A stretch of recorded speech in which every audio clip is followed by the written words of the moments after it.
تو ظاہر ہے کہ اس تمام صورتحال میں جینے کی امنگ جو ہے وہ جاتی رہتی ہے، لیکن اس کے باوجود شاعر زندہ ہے، اور اس کی زندگی کا سبب کیا ہے کہ اس نے ساتھ جینے مرنے کا عہد کیا تھا۔ تو محبوب کے ہوتے ہوئے وہ کیوں کر زندگی سے ترک تعلق کر سکتا ہے؟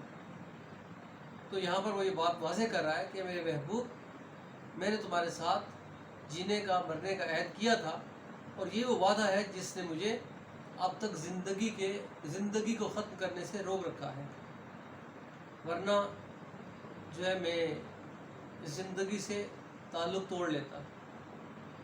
تو یہاں پر ایک پیرائے میں وہ یہ بھی کہہ سکتا ہے کہ میرے محبوب تم بے وفا ہو، طنزیہ انداز بھی ہو سکتا ہے، اور تم تو اپنے وعدے کو بھول چکے، لیکن دیکھو میں آج بھی استقامت کے ساتھ، خلوص دل کے ساتھ اپنے وعدے پر قائم ہوں۔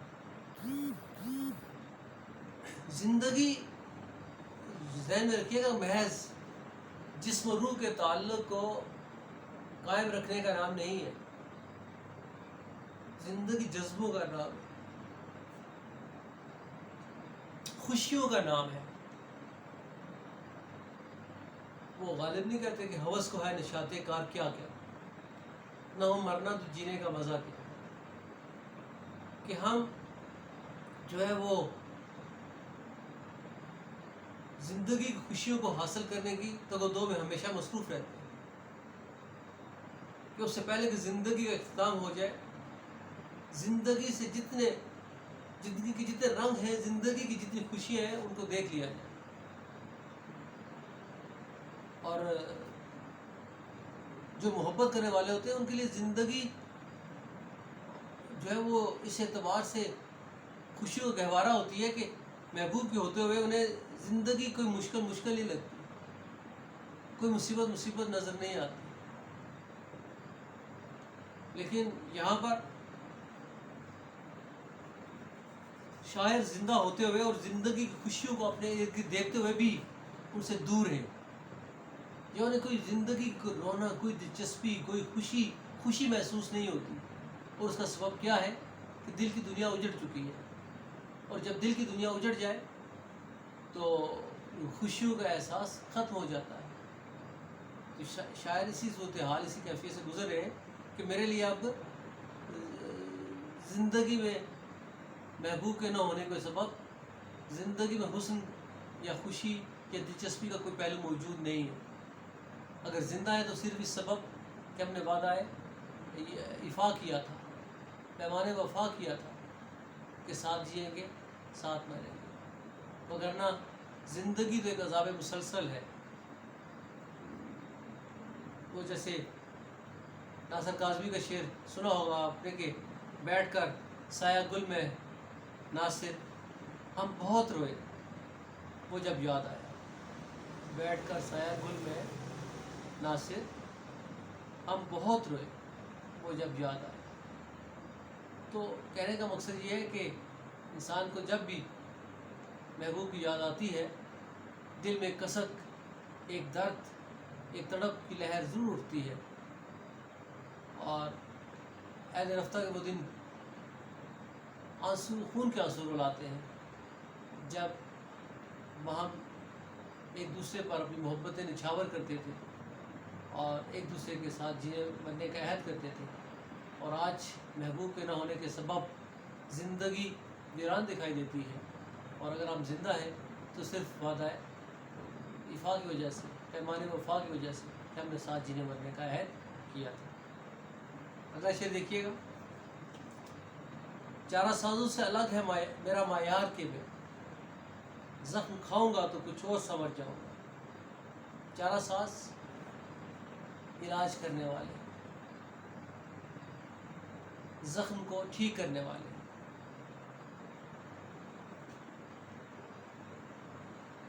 ڈاکٹر کو بھی کہہ سکتے ہیں چارہ ساز۔ تو شاعر جو ہے وہ زخم ہے، ان کا دل زخم ہے، اور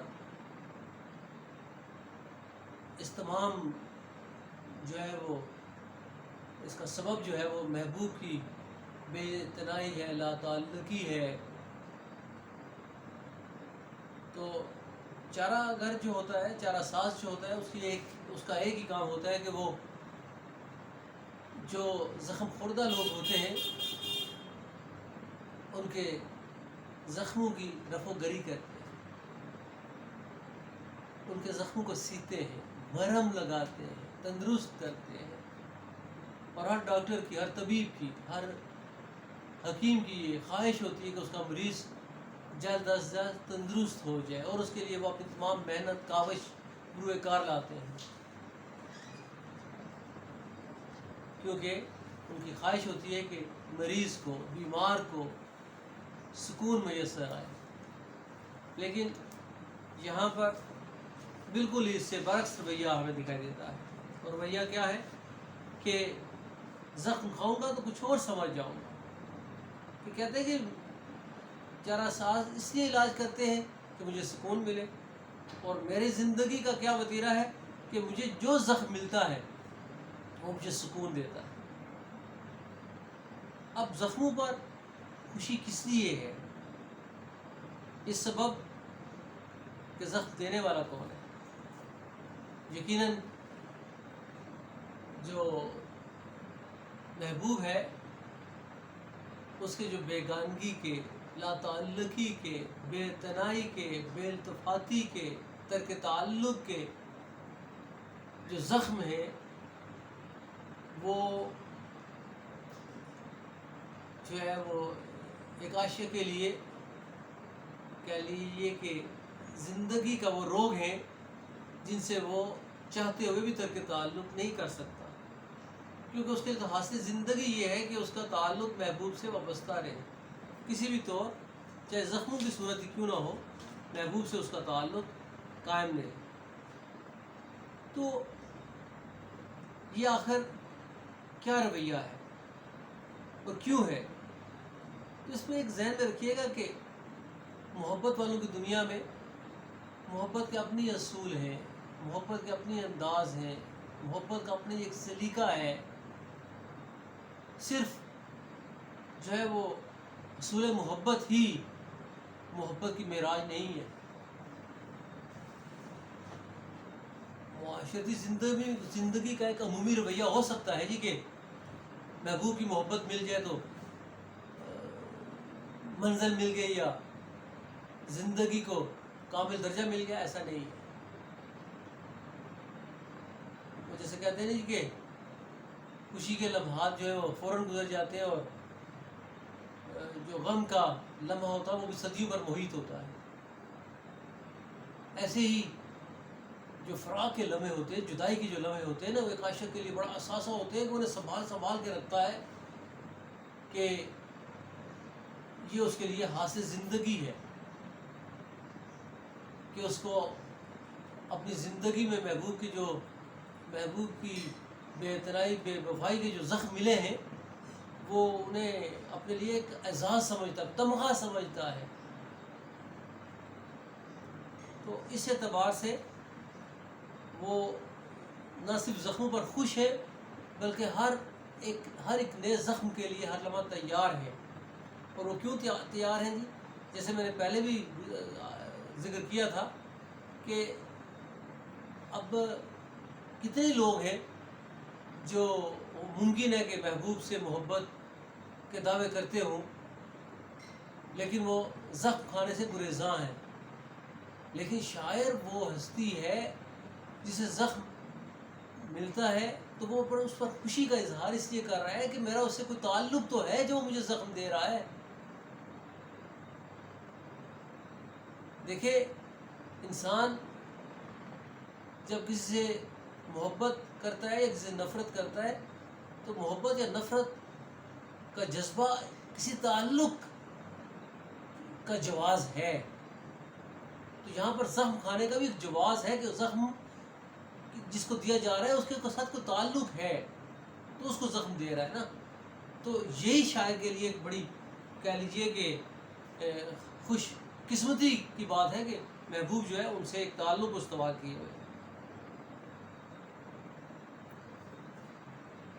اور یہ بھی ایک حقیقت ہے، آپ بہتر جانتے ہوں گے کہ انسان جس سے محبت کرتا ہے نا، اس کی ہر ادا سے، اس کے ہر انداز سے اسے محبت ہو جاتی ہے۔ یہ بھی ایک مسلمہ اصول ہے۔ ایسا نہیں ہوتا کہ محبت کرنے والے کا جو صرف ایک محبت کا رویہ ہے وہی خوشی کا سامان ہے، ایسا نہیں ہوتا۔ اس کی طرف سے دیے جائے دکھ، ظلم اور زخم جو ہوتے ہیں نا جی، ان سے بھی محبت ہو جاتی ہے۔ تو یہاں پر یہ پہلو بھی موجود ہے کہ جس سے محبت کرتے ہیں اس کی ہر ادا، زخم دینا بھی تو ادا ہے نا، تو یہ ادا بھی شاعر کے لیے وجہ آسودگی ہے، اطمینان ہے کہ ہمیں راہ محبت میں جو زخم ملتا ہے وہ ہمارے لیے کسی اعزاز سے کم نہیں ہے۔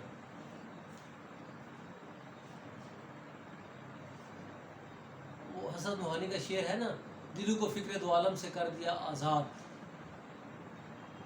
تیرے جنوں کا خدا سلسلہ دراز کرے۔ دلوں کو فکر دو عالم سے آزاد کر دیا۔ تو انسان کو کتنی فکر ہوتی ہے زمانے کی، معاملات زندگی کی، مسائل زندگی کی، لیکن وہ کہہ رہا ہے کہ دلوں کو فکر دو عالم سے کر دیا آزاد، کہ اے میرے محبوب تیری محبت نے مجھے ہر فکر سے آزاد کر دیا ہے۔ تیرے جنوں کا خدا سلسلہ جنوں دیوانگی، میں چاہتا ہوں کہ یہ سلسلہ بڑھتا چلا جائے، یہ دیوانگی، یہ جنوں، تیرے جنوں کا جو مجھ پر جو جنوں داری ہے، دیوانگی داری ہے، اس کا سلسلہ دراز یہ بڑھتا چلا جائے، بڑھتا چلا جائے۔ جتنی دیوانگی بڑھے گی اتنا ہی فکر دو عالم سے آزاد ہوں گے، جتنے زخم ملیں گے اتنا سکون، اتنی راحت ملے گی، اتنا اطمینان ہوگا کہ ہم جو ہے وہ محبوب کی یادوں میں، اس کے دل میں موجود ہیں، اور وہ ہمیں زخم دیے بغیر اپنے شب و روز کو مکمل نہیں جاتا۔ خوبصورت شعر ہے، توجہ کیجیے گا۔ آخری شعر دیکھیے گا۔ زندگی شمع کی مانند جلاتا ہوں ندیم، بجھ تو جاؤں گا مگر صبح تو کر جاؤں گا۔ ایک بات ذہن میں رکھ لیجئے گا، میں نے ابتدا میں تعارف میں بھی بات کہی تھی کہ احمد ندیم قاسمی صرف ایک شاعر نہیں ہے، صاحب علم و فکر بھی ہیں، صحافی بھی ہیں، اور ایک مفکر بھی ہیں۔ ان کی ہر تحریر میں زندگی کی ایک فکر موجود ہے۔ ٹھیک ہے جی، تو اسی اعتبار سے وہ کہہ رہے ہیں کہ زندگی شمع کی مانند جلاتا ہوں، کہ میری زندگی کا لمحہ لمحہ شمع کی مانند جلتے ہوئے بسر ہوتا ہے۔ کیسے شمع جلتی ہے؟ اپنا وجود ختم کر لیتی ہے، لیکن اطراف میں تاریکیوں کو ختم کر دیتی ہے، اجالا بکھیر دیتی ہے۔ کہتے ہیں میں شمع کی مانند جل رہا ہوں، خود کو جلا رہا ہوں، اور اس جلنے کے سبب کیا ہوگا؟ بجھ جاؤں گا، مر جاؤں گا، ختم ہو جاؤں گا۔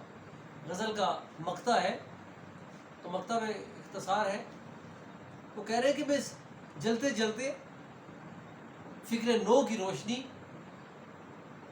اطراف میں پھیلاتے ختم ہو جاؤں گا، بجھ جاؤں گا، مر جاؤں گا، مگر صبح تو کر جاؤں گا۔ جس طرح چراغ شب جلتا جلتے صبح ہونے کے قریب ختم ہوتا ہے، ایسے ہی میں جب بجھنے لگوں گا، ختم ہونے لگوں گا، تو اطراف میں اتنی روشنی بکھیر دوں گا کہ ایک نئی صبح وجود میں آئے۔ نبی تو صبح کی خبر دیتے ہیں یہاں پر، اور اس سے کوئی انکار نہیں ہے کہ احمد ندیم قاسمی آج ہمیں موجود نہیں ہے، برسوں گزر گئے وہ اس جہاں سے چلے گئے، لیکن ان کے گزر جانے کے بعد بھی آج ہم انہیں اپنے اطراف محسوس کرتے ہیں۔ ان کی ایک ایک فکر انگیز بات ہمیں زندگی میں مثبت رویوں کو تقویت دینے کی بات کرتی ہے۔ مایوسیوں میں امید کی شمع روشن کرنے کا کام دیتی ہیں. تو اس اعتبار سے کہ اگر کوئی صاحب فکر اس جہاں سے چلا جائے تو اس کا چلے جانا بھی جو ہے وہ کہہ لیجئے کہ لوگوں کو ایک فکر دے کر جاتا ہے. بڑے لوگوں کو دیکھ لیجیے آپ, آج اقبال کی بات کیوں کرتے ہیں؟ اقبال کی فکر عام ہے. اکشے سعدی کی بات کیوں کرتے ہیں؟ ان کی فکر عام ہے. رومی کی بات کیوں کرتے ہیں؟ ان کی فکر عام ہے. آپ ہر لمحے ہر پہلو پہ قائد اعظم کی کوٹیشنز جو ہے وہ بیان کرتے ہیں. کیوں؟